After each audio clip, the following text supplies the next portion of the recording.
Apparition. Alors, quel est le meilleur modèle économique? Un modèle économique, c'est une stratégie économique qu'on va appliquer à un ou plusieurs États et qui va essayer de lui permettre de se démarquer sur ce plan. Il en existe plein et il va falloir déterminer à chaque fois, pour chaque pays, lequel est le plus favorable avant de l'employer. C'est parfois aussi lié avec des idées sur le plan idéologique qui vont permettre de faire ce choix. Il en existe plusieurs qui sont relativement connus. Il y a par exemple l'impérialisme qui consiste à globalement conserver toutes les ressources pour un pays en limitant le nombre d'échanges avec les autres pays. Et il y a aussi le capitalisme qui en gros va essayer de capitaliser les ressources vers les principales puissances de ce pays. Ou alors il y a aussi le socialisme qui consiste à soutenir les individus, les plus faibles économiquement d'un pays pour qu'ils puissent un jour eux-mêmes participer à l'économie. Ou alors il y a aussi par exemple le communisme qui consiste à équilibrer un maximum les ressources entre la population. Par ailleurs, ce qui est intéressant avec ces modèles économiques, c'est qu'on peut faire des simulations. Donc j'ai travaillé un petit peu et voilà ce que je vous ai fait. Ouais. Bon, ça c'est une simulation extrêmement simple, mais là ce qu'on cherche c'est pas vraiment à faire une simulation réaliste et très compliquée, c'est vraiment d'essayer de créer un modèle qui puisse nous représenter rapidement quelles sont les stratégies et leurs faiblesses des différents modèles économiques que j'ai cités plus tôt. Le programme est extrêmement simple, ça fonctionne un peu comme Adver.io pour ceux qui connaissent, donc il y a plein de petits points, ils sont répartis par équipe, donc de couleurs différentes, correspondant à leur modèle économique auquel ils adhèrent. Donc quand deux points de couleurs différentes se rencontrent, le plus gros mangera le plus petit. La façon dont il va le manger va dépendre de son modèle économique.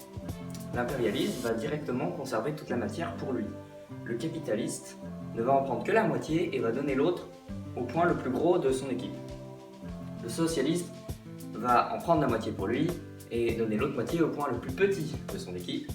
Et le communiste va répartir équitablement toute la nouvelle matière qu'il a à toute son équipe. On va voir tout de suite ce que ça donne. Ok, donc là je lance la simulation. Comme on peut voir, ils commencent tous avec le même nombre de points. Donc voilà, il y a certains points qui étaient plus gros au départ.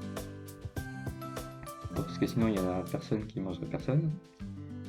Donc là on peut voir que les impérialistes ont vite pris le dessus.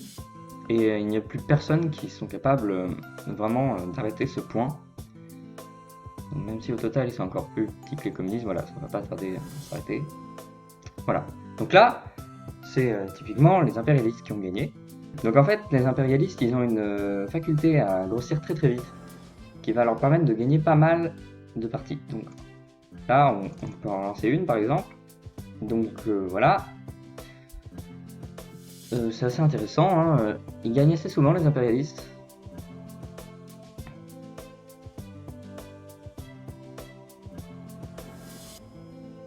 Donc là les capitalistes ont vite pris le dessus parce que, un petit peu comme les impérialistes, ils ont une faculté à grossir très très vite puisqu'ils prennent énormément de matière.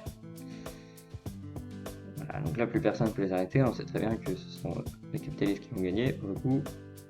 Bien évidemment, on peut voir que cette simulation n'a pas de réel intérêt, parce qu'elle ne peut pas être transposée d'une façon ou d'une autre à la réalité. Par contre, ce qu'on peut dire, c'est qu'effectivement, dans un monde où il y aurait uniquement un petit carré blanc avec des petits points dedans, ces petits points adoptaient effectivement le modèle économique auquel ils étaient rattachés. Et donc dans ce monde-là, on peut essayer de faire des pronostics sur le modèle économique qui va réussir le mieux à permettre à une équipe de gagner. Et pour le coup, pour ça, il n'y a pas énormément de solutions, il faut lancer le programme beaucoup. Donc c'est ce que j'ai fait, je l'ai lancé 200 fois.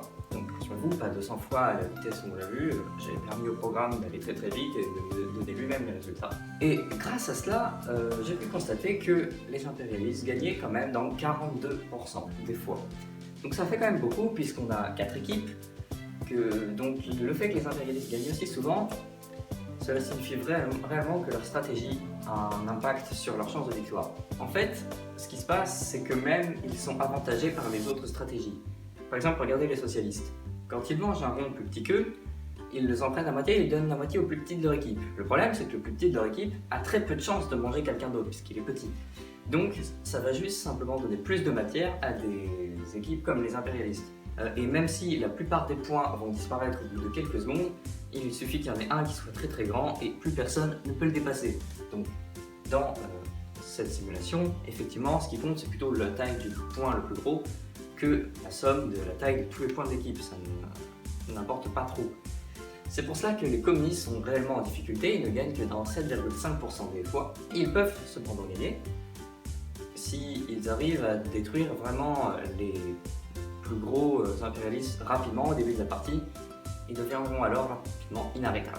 Les socialistes gagnent un petit peu plus souvent, 10% des fois, et les capitalistes gagnent 40,5% des fois, ce qui est quasiment autant que les impérialistes, je rappelle, 42% aussi. Donc vraiment, là, la simulation est toujours gagnée soit par les capitalistes, soit par les impérialistes, sauf à quelques exceptions près.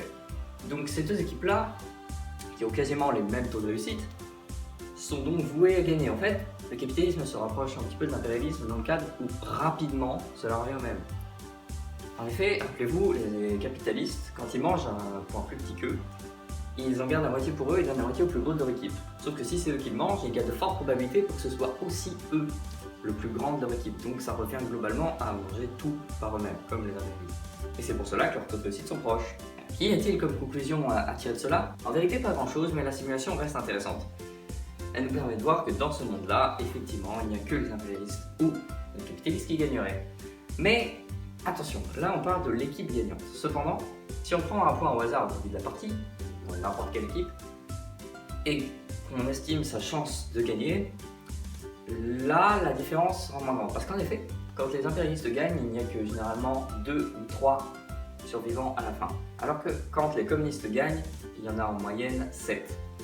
Cela signifie que, au final, même si l'équipe a moins de chances de gagner, si on prend les points individuellement, ils ont quasiment autant de chances d'être vainqueurs à la fin, d'être un des derniers survivants, qu'un point capitaliste par exemple. La réussite de l'État ne dépend pas forcément de la réussite individuelle de chaque point. Pour savoir lequel est le meilleur, eh bien, ça fait depuis toujours énormément de débats puisqu'ils ont été utilisés à divers moments d'histoire. Actuellement, celui qui est le plus répandu, c'est le capitalisme et plus particulièrement dans sa version mondialiste. Mais est-ce que cela signifie que c'est vraiment le meilleur modèle économique? On ne pourra vraiment jamais le savoir. J'espère que cette vidéo vous a intéressé. Si c'est le cas, vous pouvez mettre un petit pouce bleu et éventuellement me dire en commentaire quel genre de simulation je pourrais faire par la suite. Et si vous voulez être informé des dernières vidéos, n'oubliez pas de vous abonner. Disparition.